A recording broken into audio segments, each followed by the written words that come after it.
Welcome to the last legislative forum for Perry this year. It's been a great year for discussion and such. We have with us Dennis, We'll go with Dennis. Dennis Casey, representative for district number 35, and John Pfeiffer, who is district number 38. We don't yet have with us Senator Griffin. Griffin, she's on her way, and she should join us in just a few minutes. So let's begin to talk about the session. In a word, how would you characterize this legislative session now that it's over? I think that we always got to remember it kind of depends on the district that you serve and what's important in that district, what type of industries in that district, how that all plays out. For example, even though that me and John border each other, he definitely has a different district than myself. And so for me, it didn't turn out real well because of the needs of the people within my district compared to, say, what the needs might be in there. For example, long laterals. It wasn't that I was against long laterals. What I was against was the fact that I felt like it was a good chip in the game to work with them because they went long laterals. So we passed them, and you know what we got for it? Nothing. You know, in theory you didn't, even though that oil and gas did come up to what is 96.40 for about $130 million, 135, somewhere in that range. So I think my frustration is that we never was in a position voting wise that of some things that I felt like would have been revenue raising. Instead, we voted on some things that I didn't want to vote on, that I didn't think were solid revenue, or not necessarily solid revenue, but it was more of a tax or a fee, whatever you want to call it, on the working class people versus industry. And so there's a fine line there. And so for me, it wasn't a good finish for me. I think Dennis hit the nail on the head when he said frustrating. That's a word I just keep finding myself using over and over and over again this session. Partisan politics rule today, regular politics between the House and the Senate rule today. All the chances we had as a body to kind of come forward and move the state forward and fix and put what for the most part we all kind of see as structural problems in our deficit or in our budget, we weren't able to do just because the votes weren't there, the political will wasn't there. We just kept nickel and dime and $20 problems. We have a budget, and the cuts to agencies and what we were able to hold harmless and stuff like that was better than I expected it to be, but we still didn't fix the underlying problems that got us here in the first place. So yeah, we have a budget that we keep saying, and if you watch the debates and stuff on the floor, the one thing you keep saying is, you know, this is not a perfect budget. Well, that's for dang sure. But the problems still persist. We treated the symptoms rather than the disease. So we started this year, and one of our discussions in our first session this year was dealing with the excitement over the new leadership, both in the House and the Senate. Great expectations, and now we seem to be at a position where, she used the expression, the can's been just kicked down the road a little further to be resolved next year, perhaps. Has there been a problem with the leadership? Is that where it is, or where does it come from? Or I'm gonna put you on the spot. When we talked about leadership earlier, there was earlier in the year we talked about how the Speaker and the House leadership, a lot of them were younger. They hadn't been there as long, and I think we saw some of that inexperience and stuff kind of shine through in the way the budget was rolled out. But you can learn experience. We can fix those kind of problems. The bigger problem is going to be the divide between, well, inside our own caucus, between people who will vote for stuff and people who won't vote for anything, and then because of the numbers and the way we broke down in the House, we were able to give a very small minority party a lot of power because we weren't able to bring enough votes from our own side over, so we kind of empowered them to call the ball. We basically handed over the initiative to the minority party, and I don't know, the little bit I learned about battlefield tactics and stuff in the Marine Corps, anytime you hand over the initiative, it's not going to end well for your side, and I think we kind of saw that a lot this year. Yeah, absolutely. You know, and to me, it's not about throwing somebody under the bus. It's not about blame. You know, the blame game is incredible there. I mean, everybody's got to blame. It's more than that. I think that who doesn't make mistakes but own them? And I just don't think that we've done a good job of owning those mistakes. I would hope that, you know, I've been in leadership and I've not been in leadership. I see both sides of it, but there's some valuable senior members that have been there that have an excellent amount of knowledge and they weren't used. And so what I'm hoping for is that those decision makers, the ones that are in the leadership, and we're not talking about like 30 of them or 20 of them or 10 of them or 5 of them. Okay, we're just talking about a couple. I'm just hoping that they're able to put on a different set of glasses and going, okay, things didn't go as well. What, you know, because ultimately you're in charge. I mean, just like you and your job, you're in charge if things don't go well. And so I just felt like that if it was supposed to be caucus driven, it wasn't.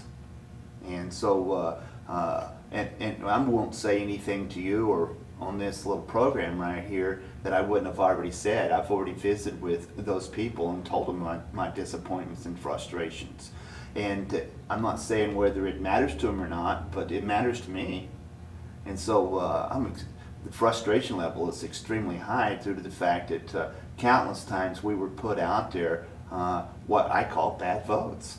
And, you know, and a perfect example, I didn't vote for the itemized, and the reason I didn't is because I knew that the Senate wasn't going to go through the Senate. So our caucus was put on a bad vote that wasn't even going to go through the Senate. It should have never gone up there.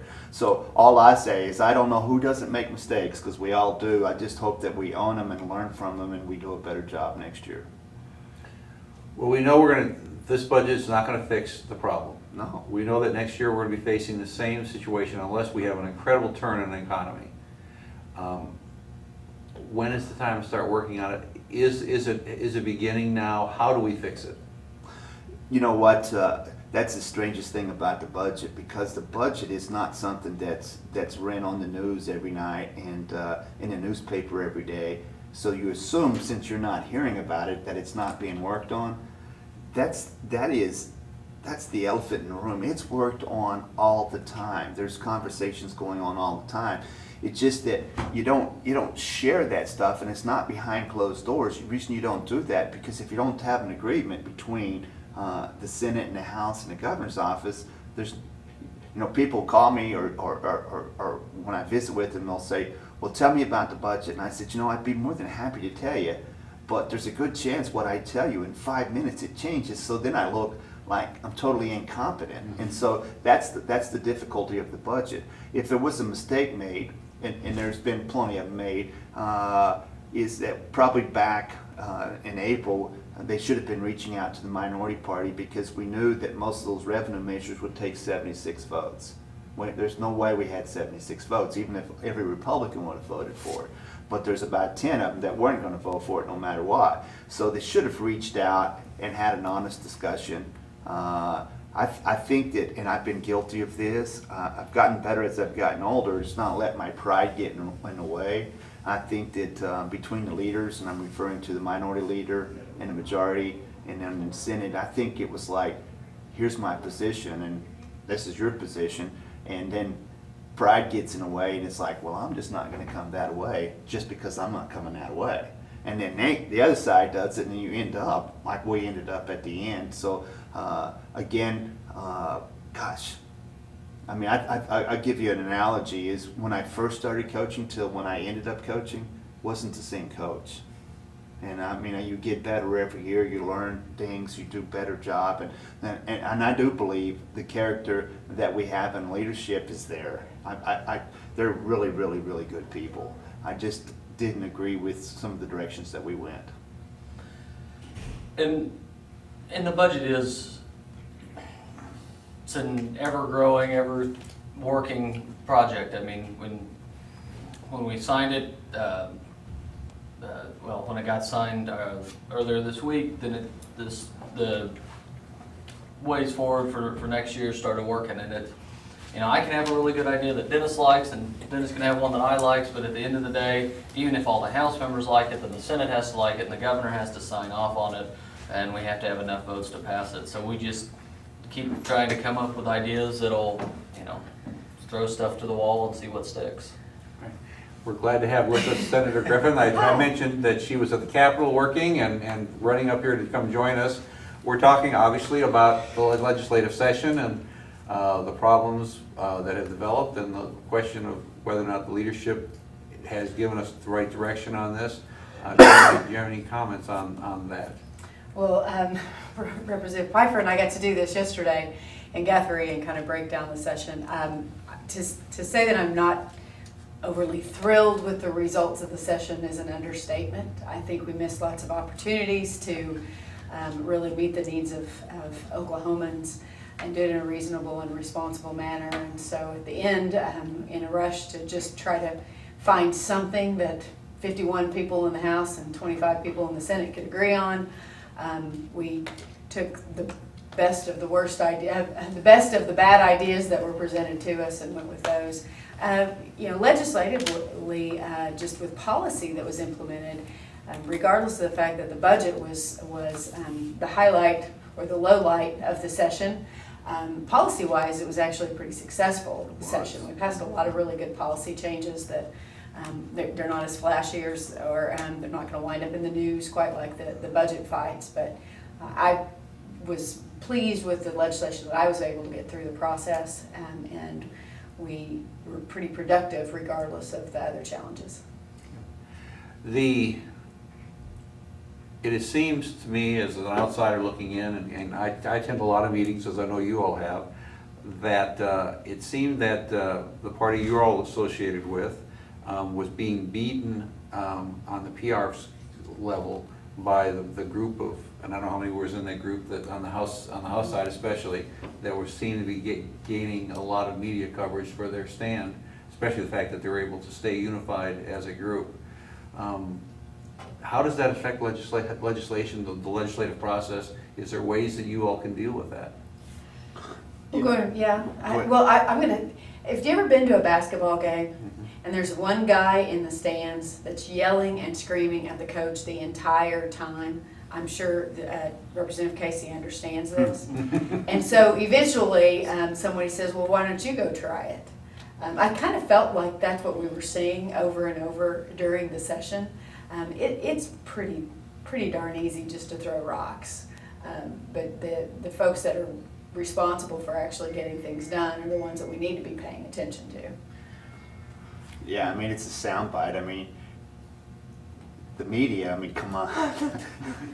I mean, sometimes they can be a joke. I mean, I give you an example. During A and B meetings, you know, there's every TV station there, and they're filming the whole thing. So it's like an hour of filming, right? And so what they put on the news that night was me yawning because it was 12 o'clock at night. You know what I'm saying? So I get texts and phone calls from people making fun of me for yawning, and it's like when Scott walks in the room, and they could be talking to the Queen of England, and they'll run to Scott because he's going to give you sound bites. Yeah, he's going to give sound bites over and over.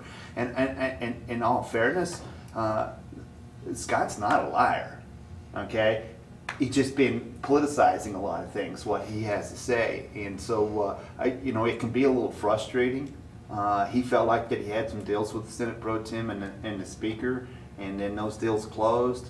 I believe that. I mean, I actually made the comment on our side.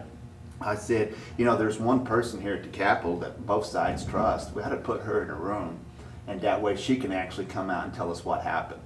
because we're gonna get, from our side, we're gonna get the speakers, okay? Scott's gonna get his side, and then Senator Pro Tem's gonna have his side, and it's amazing how those three stories that go back are not the same.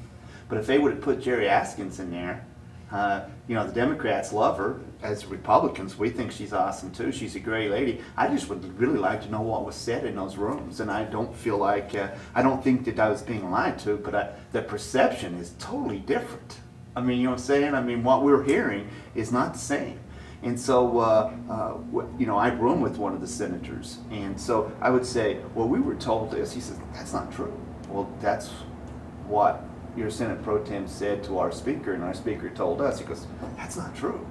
And I don't think, again, I'm not saying it's a lie. I just think the perceptions of what people are hearing is two totally different things. And so that just compounded some of the frustration there, because we're in charge of leading, and I don't know if I somewhat fractured. Of course, the House has always been that way. Our caucus has always been a little bit crazy, but so to kind of give you an idea, to be honest, I don't know what the truth is, exactly what was said. And we've talked about this before too. Minority Leader Inman's running for governor. The easiest way to get your name out there in the media, there's lots of ways to do it. You can pay and run commercials, which is expensive, or you can hold lots of press conferences and get your name out there for free. During the debates, Representative Inman probably got $1 million worth of free media coverage statewide.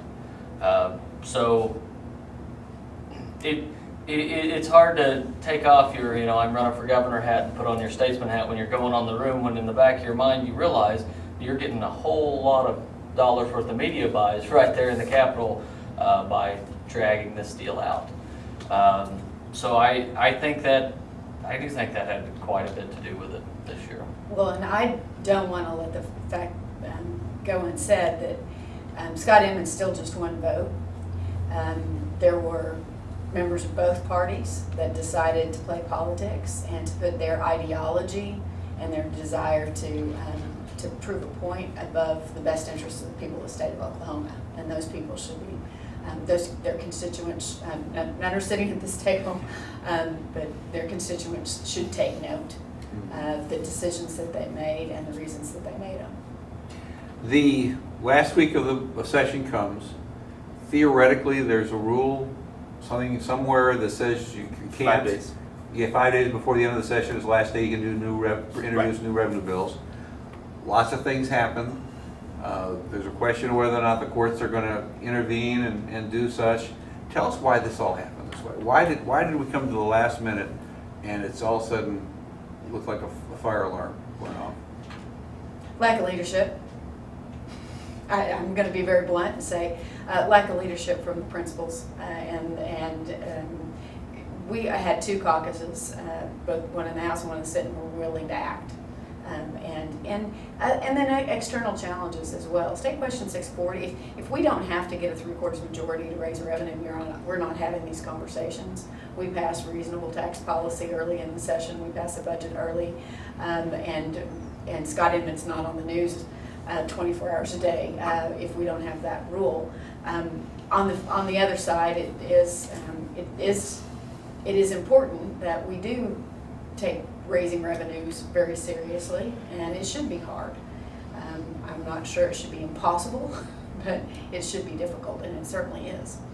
And the the last 5 days of session revenue raising measures were all part of State Question 640 when they rolled it out, and it was part of a kind of a nationwide movement because a lot of states had fallen into some bad habits, and Oklahoma was definitely one of them.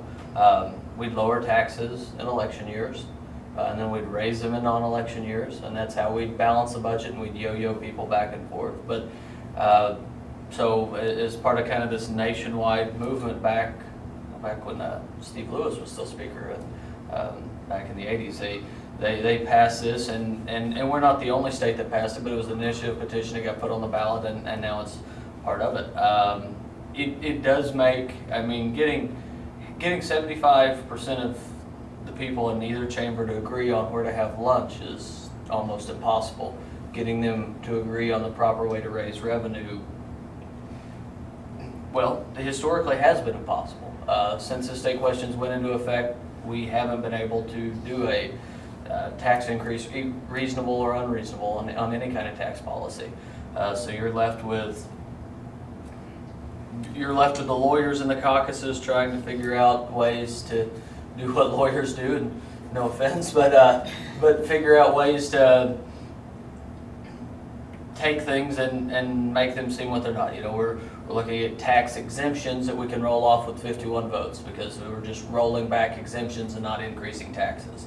We're looking at fees we can raise because fees aren't technically taxes. We're looking at, in the case of the Oklahoma Tobacco Cessation Act of 2017, taking a policy bill that is aimed at getting people to quit smoking, which also in there has a fee increased, and then the tertiary effects of that rolled over into the general revenue. So because of some of this, it's like trying to swim with a cinder block, you know, tied around your ankle. It's awful hard. You can do it, but it's probably not the most efficient way to do things. If you want to be the head coach, you gotta be the Gotta head be coach. You know, I was in a meeting this morning with the city manager and mayor and chief of police in Ponca City. And we were talking, and one of the questions they asked me was, how do defendants get away from all the things that are put on their back when they have a case, because of the fees that have been put on them for a litany of things. It would shock most people to see how many fees they pay for mental health, for all these different agencies and such. It seems like that it's time for a complete redoing of the budget, and we talked about this last month. Last month we talked about State Question 640 and whether or not it's time to do away with that supermajority, and there would seem to be some hesitancy on anything being done by by elected officials that it felt that needed to be done by the public. But isn't it time for our budget to be completely overhauled, and will it not take something of getting rid of 640 to get that done? Brian, I would say the 640 doesn't bother me as much as anything. It was put in there in a place that makes people come to the table. Without that, then you're one-party system. So, you know, from that aspect, I think there's got some pros and cons. There's no doubt that the way we do things has been cobbled together from decades and decades of being cobbled. It would definitely take a very strong leader to take a look and redo how we fund things. I mean, for example, it doesn't appear a little bit silly that the money that we collect from motor vehicles, you know, to maintain our roads and bridges, go to schools. You know what I'm saying? And that's just one example. There's tons of examples of cobbling stuff that say that should go here. And then here, and I'll give you an example because I visited with some educators on this, is that, you know, they were sending me numbers with their cuts, and I'm going to go, those are from apportionments, and when they don't come in, that's what you get. Now, if you want to give up your apportionments and put them back in GR, we can hold you flat, but nobody wants to give up their apportionments. So it's like, I want this, but when I don't get it, I want that, and it just doesn't work that way. I mean, you know, it's not complicated. It's just, like I say, been cobbled. What's difficult, anything that gets on the books, it's hard to get off, isn't it? It's very difficult. And when you have legislators that are in session from February to May, it's going to take some really strong leaders that really want to get down. And that might be something that we put on the platform for the next governor, even though our governor doesn't have a lot of stroke within our Constitution. Is that person, that might be a great debate right there. What would you do if you were the governor to change the way that we do our budget process and where the money goes? And in overall hauling our tax policy, it's not fun. It doesn't wind you up on the news, but it's something that needs to happen. We've been talking about it for 2 years now. Our tax policy hasn't been reworked since the 30s. I mean, pretty much all the other 49 states at one point or another have sat down since the 1930s and said, our economy's changed, we need to change our tax structure to fit that. We haven't. Some of it's the constitutional provisions we have. We have some interesting things in in our Constitution, which is the 6th largest in the world. Our single subject laws and stuff like that will make it really hard. If we were to go through and completely redo our tax policy, we're looking at anywhere between, just off the top of my head, 50 to 100 different votes probably. Whereas other states can just kind of roll them all together and say, here's our new tax policy, vote it up and down. So there's lots of challenges, but it's going to take somebody who not only has the strong political will to do it, but who's got a pretty big megaphone to stand up and say, listen, this is what we need to move our state forward. We talk a lot about Oklahoma being a weak governor state because it disperses a lot of power to the people, and that's fine. But one of the things that, and some governors are better at it than others, have made better use of, is the power of their kind of bully pulpit to go out and say, listen, this is what we're going to do. When Henry Bellman was governor, he got State Question 1017 passed. Now, maybe we need to go back and relook at that, but he was a Republican governor, one of the first in the state, and he was able to do that with the Democrat legislature because he could use the power of his pulpit, not the power necessarily in his office, but the power he could, to talk to the people, to talk to the media and say, listen, this is what we need to do. And unfortunately, we haven't had anybody in a high enough position make use of the most powerful weapon they have, and that's the ability to talk to people all over the state and say, these are the changes we want to see happening. Well, we talk about Oklahoma being a weak governor's state, but we're actually a weak everything because power is so dispersed across the state. If you think about even just the number of county officials that are elected, those are autonomous elected officials that are spending, in many situations, state dollars that are completely autonomous. So we diversified power and dispersed it among so many different people that it really is challenging to get big things done. And then because of some scandals, we made it even worse with some of the things with Supreme Court. The way we appoint people to our Supreme Court is a little bit unusual based on the result of the scandal. So just if you understand the history of the state, you can see how we got here. But our tax policy certainly needs to be overhauled. It gets challenging because, and I tell people this all the time, I've never been on the doorstep and had someone say, please raise my taxes so that the criminals that are arrested for drug crimes in my town don't have to pay so much money in fines. We're not going to hear that from our constituents. But we may have to have the political will and political gumption to fix it anyway, even though it isn't necessarily something that's a driving factor with our constituents. We also know that there are a couple of things that we simply have to address in Oklahoma, and education funding is at the top of that list. We need to build a world-class. We need to continue world-class education services that a lot of kids in Oklahoma have, and we need to make sure that every kid in Oklahoma gets them as well, because we have districts that are just not providing the quality of service to the students that they should be. And we have a lot of places where they're doing a really good job, like right here in Noble County. Of course, that has been a big issue this week, the Teacher of the Year from 2016 going to Texas for, I think he said $13,000 more a year he'd make down there. Obviously the teachers feel that they are underpaid and probably are. We see these tough issues that have to be dealt with, but next year's an election year, all from the top to the bottom in our state. The only people who aren't running for re-election are some senators. A third of the senators, I believe, are running, half the senators are running for re-election. Do you really expect much to get accomplished next year? It better. And I know that I hope that those of us that are on the half of us that are on the ballot in the Senate will kind of put that aside and worry about that in June. If you're doing your job the rest of the year, and you're already you shouldn't have to be in campaign mode during the session.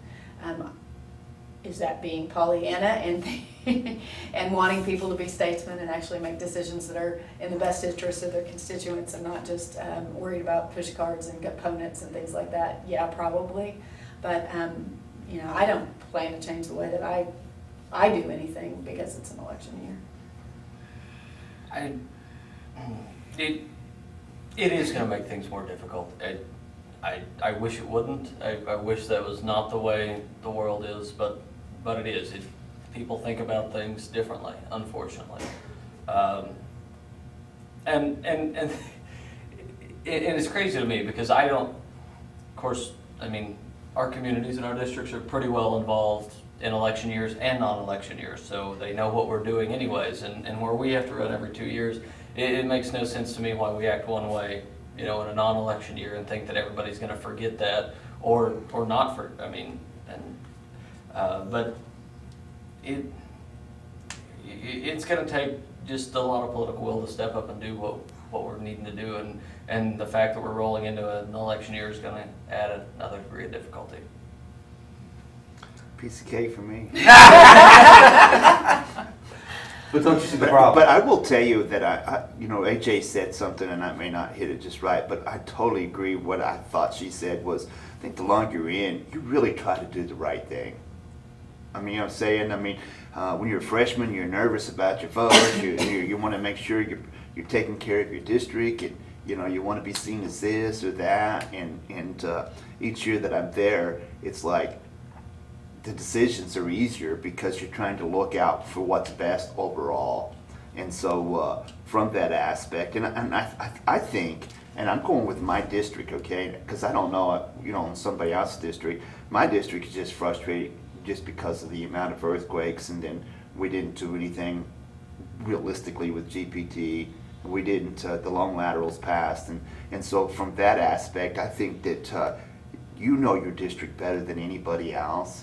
And so, you want to be a statesperson for one, but you also want to protect your district from the other. So, from there, even if I was running again, I don't know if I would change anything. I think that most of us know that when you make a tough vote, that you have to be able to go home and explain that vote. And if you're worth salt at all, you're going to have information to help you make that decision.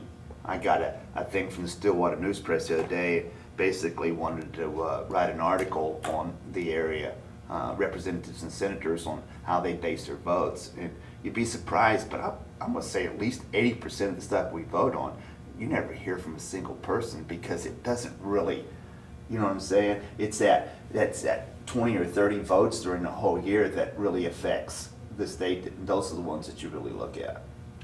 One of the interesting things that came up this year seemed to be a battle between the wind turbines and the oil and gas industry.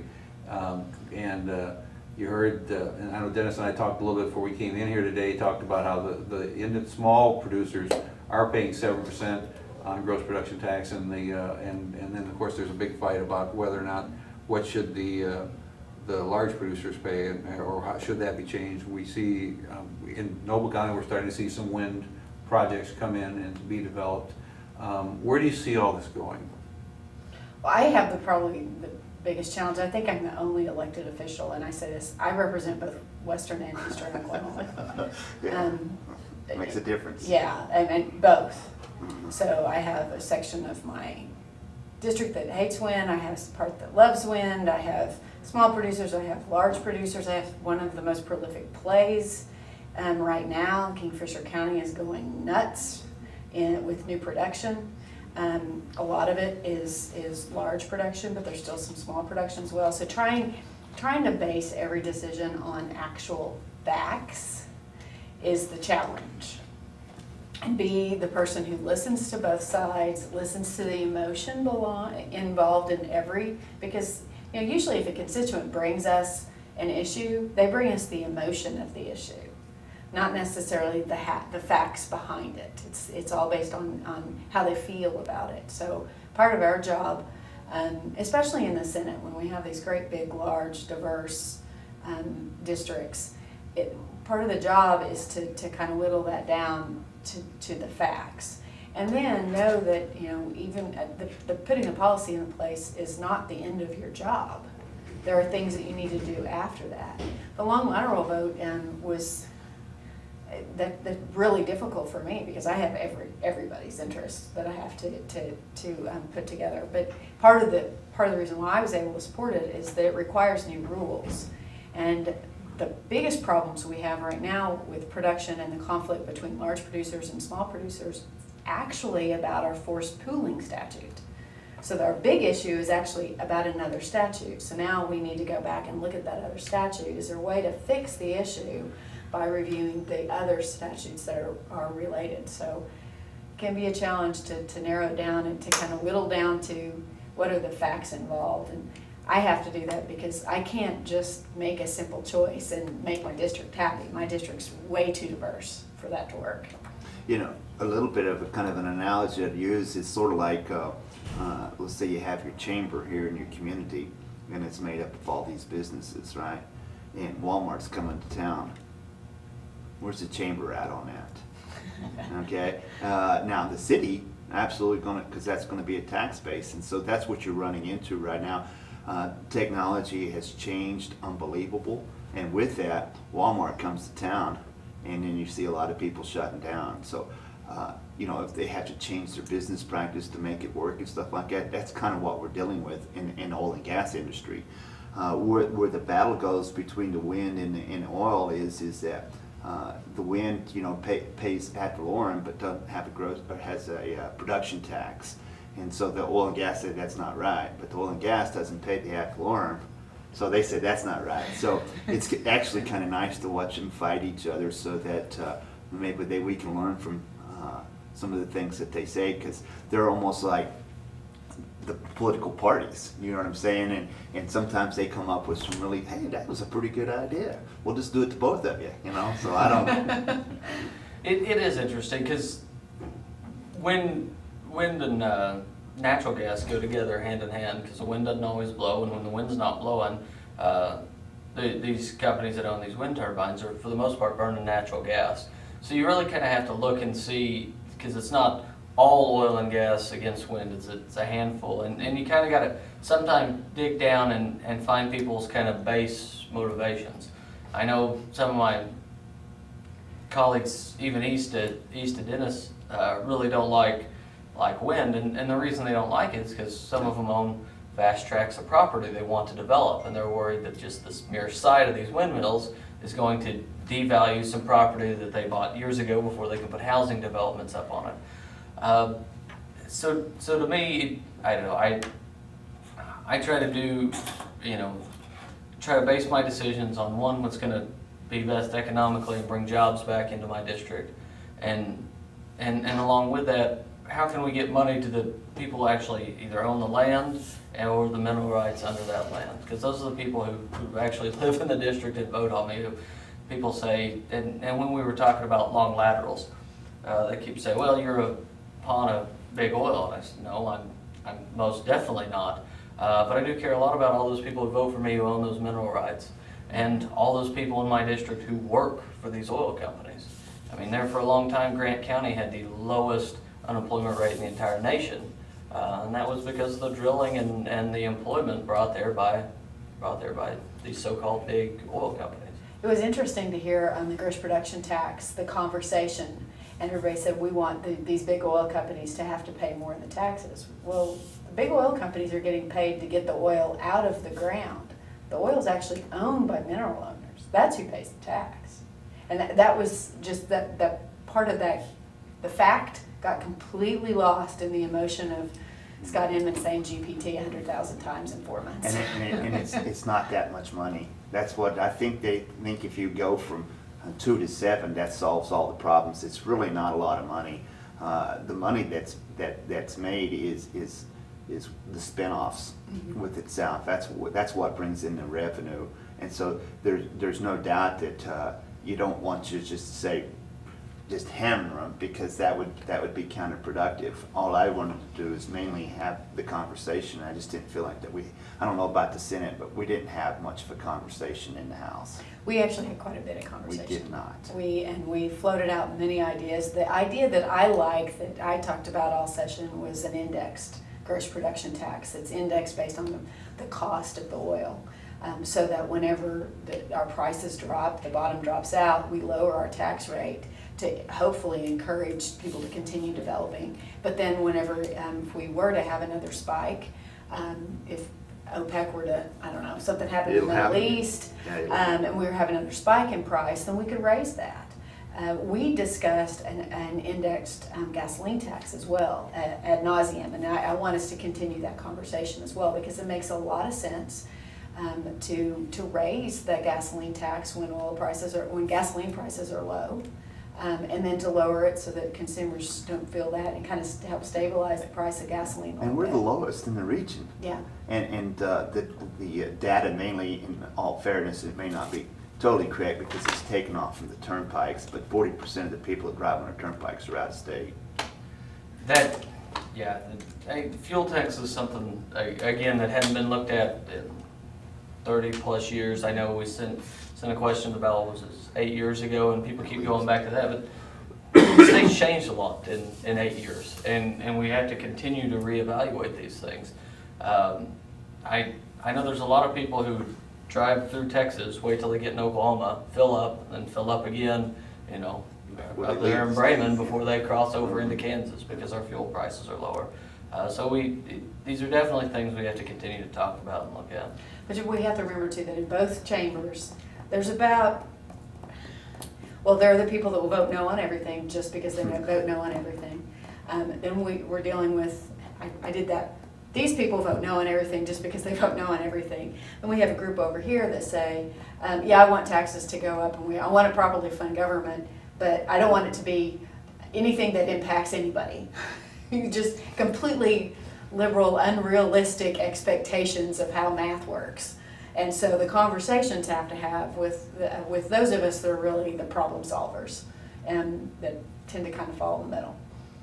And that's probably adds to the frustration a little bit, is because, it's always, well, Texas doesn't do this, or Arkansas does this and to that, but almost in all those areas, other than the income, because Texas doesn't have income taxes, is we're way below. I felt like that, and I'm not taking up for anybody here, but the service side of it, she probably could have brought that about differently, in hindsight, but that's an aspect that we look at all the surrounding states, and what's 6 surrounding states, and they have service tax on stuff that we don't. But when she brought that out in the State of the Union, she just got massacred, and it was more, I think, of maybe the delivery than it was to actually explain how that operates and how that works. It wouldn't have been that massive, but once that cat got out of the bag, there was no putting that back in there. I mean, it was like crazy. At the beginning of our year this year, when we had our first meeting, I asked you all what you hope to get accomplished this session. Now let me ask you, what are you proud of that the legislature did this year as far as being perhaps bills that you carried or things that they did that you feel great about? I had 34 pieces of legislation signed by the governor, so I will be sending out columns probably once a week beginning next week, highlighting each of those. The two things stick out. Senate Bill 727 was a collaborative effort. It's around child welfare, which shouldn't surprise anybody, to improve collaboration between the agency, meaning Department of Human Services, birth families, and foster families. 80% of the kids that go into care go home. And so right now we kind of have this bifurcated system where we deal with the foster family and we deal with the birth family. We really need to change the way that we approach that, and this is a move forward in that area. It's something that came from recommendations from the Annie Casey Foundation, which is a national organization that tries to improve the life of kids all across the state. And then the other thing was a plan. It's kind of a two-step plan to address a need within the Office of Juvenile Affairs. And it allows OJA to work with the Commission on the Land Office to find funding to build a building. We are using facilities in our juvenile justice system. Some of them date from the early 1900s, literally. Buildings built in 1917, 1915 that are still in use. What the building project will do will be allowed to take 3 campuses and convert them to 1 campus and at the same time significantly improve the services that kids that are sent to a secure facility receive. And hopefully continue the trend we're seeing in OJA, where not only do we have a lower juvenile crime rate, but we're really working to end recidivism, so that the juvenile justice system is not just a pipeline to the prison, and address the corrections issues we have in the state by preventing people from going into the system in the first place. So really proud of both of those. I got a bill passed that expands that expands the ag protection to farmers and ranchers undergoing ag nuisance lawsuits. As urban and suburban areas kind of keep coming and encroaching into farmland, it's going to become a much bigger issue. So we're happy to kind of get those in place and protect those people from lawsuits, because when you have somebody who moves in from the city who doesn't necessarily understand, what farms are supposed to sound or smell like and things like that, it becomes quite a problem, and it's something that we're going to see a lot more of. So we're happy for that. We also got a bill. This, every time I say it, I sound silly. We outlawed warthogs from coming into the state of Oklahoma. This is an issue that kind of popped up in the last little bit of session, but there was a man back in the East who wanted to bring in warthogs to hunt them, and we know with our past experience with feral hogs that you simply can't keep these things in. They actually allow for Red River hogs and warthogs to come in to hunt in Texas, and I talked to some of the people who ran the ranches down there. Warthogs burrow like coyotes, and they buried these fences 4 feet deep, and they still got out, and they burrowed under them and got into some wildlife land. We talk a lot about government being, kind of retro, or a little slow to react or not very progressive. For one, I'm actually kind of proud that we stepped up and we actually stopped a problem before it started, which is rare for us. So, kind of interesting little deal. AJ had said earlier, there was a lot of great policy bills this year across the board, and it just doesn't make the news, compared to everything else. We'll spend hours and hours on one little issue, and of course we've had a lot of egg in our face with some senators' actions and then some House members' actions and stuff it brings out. But policy-wise, depending on what area you're from, I think in education this year the policy was very favorable. There is a couple things that people have been screaming for, not from the education aspect, I think will be important. There's going to be a, lacking for a better word, task force that's going to look at efficiencies. I've always felt like that, superintendents come and go, and you got to get your experience from somewhere, but there's not a lot of resources. Usually where you get your education is through mentoring, a successful superintendent area or something of that nature. But so that's going to be that, and they're also going to look at the funding formula. More times than not, a lot of people think it's never looked at. It actually has been looked at, but when they look at it, they realize that everything they do makes winners and losers. But at some point, that's the way it should be. I mean, some of that stuff is like they're held harmless, and it doesn't. If the money follows the students, it should follow the students and not hold somebody harmless. So I think you'll see that the RSA, which has been a hot topic over the last few years, is something that came down and ended up being permanent, which keeps the groups together and let the teachers and parents and administrators and reading specialists, etc., be able to make some decisions on what's best for the child versus, that's an aspect that there's two sides of that I think is really important. First of all, reading-wise, we've improved a whole bunch. People didn't like the RSA bill. But in hindsight, come on, you can't argue the fact that that's been a huge focus and we've gotten a whole lot better and we'll continue to get better because of that. I didn't like it, but it was, if you say, if you leave us alone, we'll do what needs to be done, it wasn't getting done. And so I see where both sides kind of won on that, because I do believe that the people closest to the child should be making a decision, not just off of one test.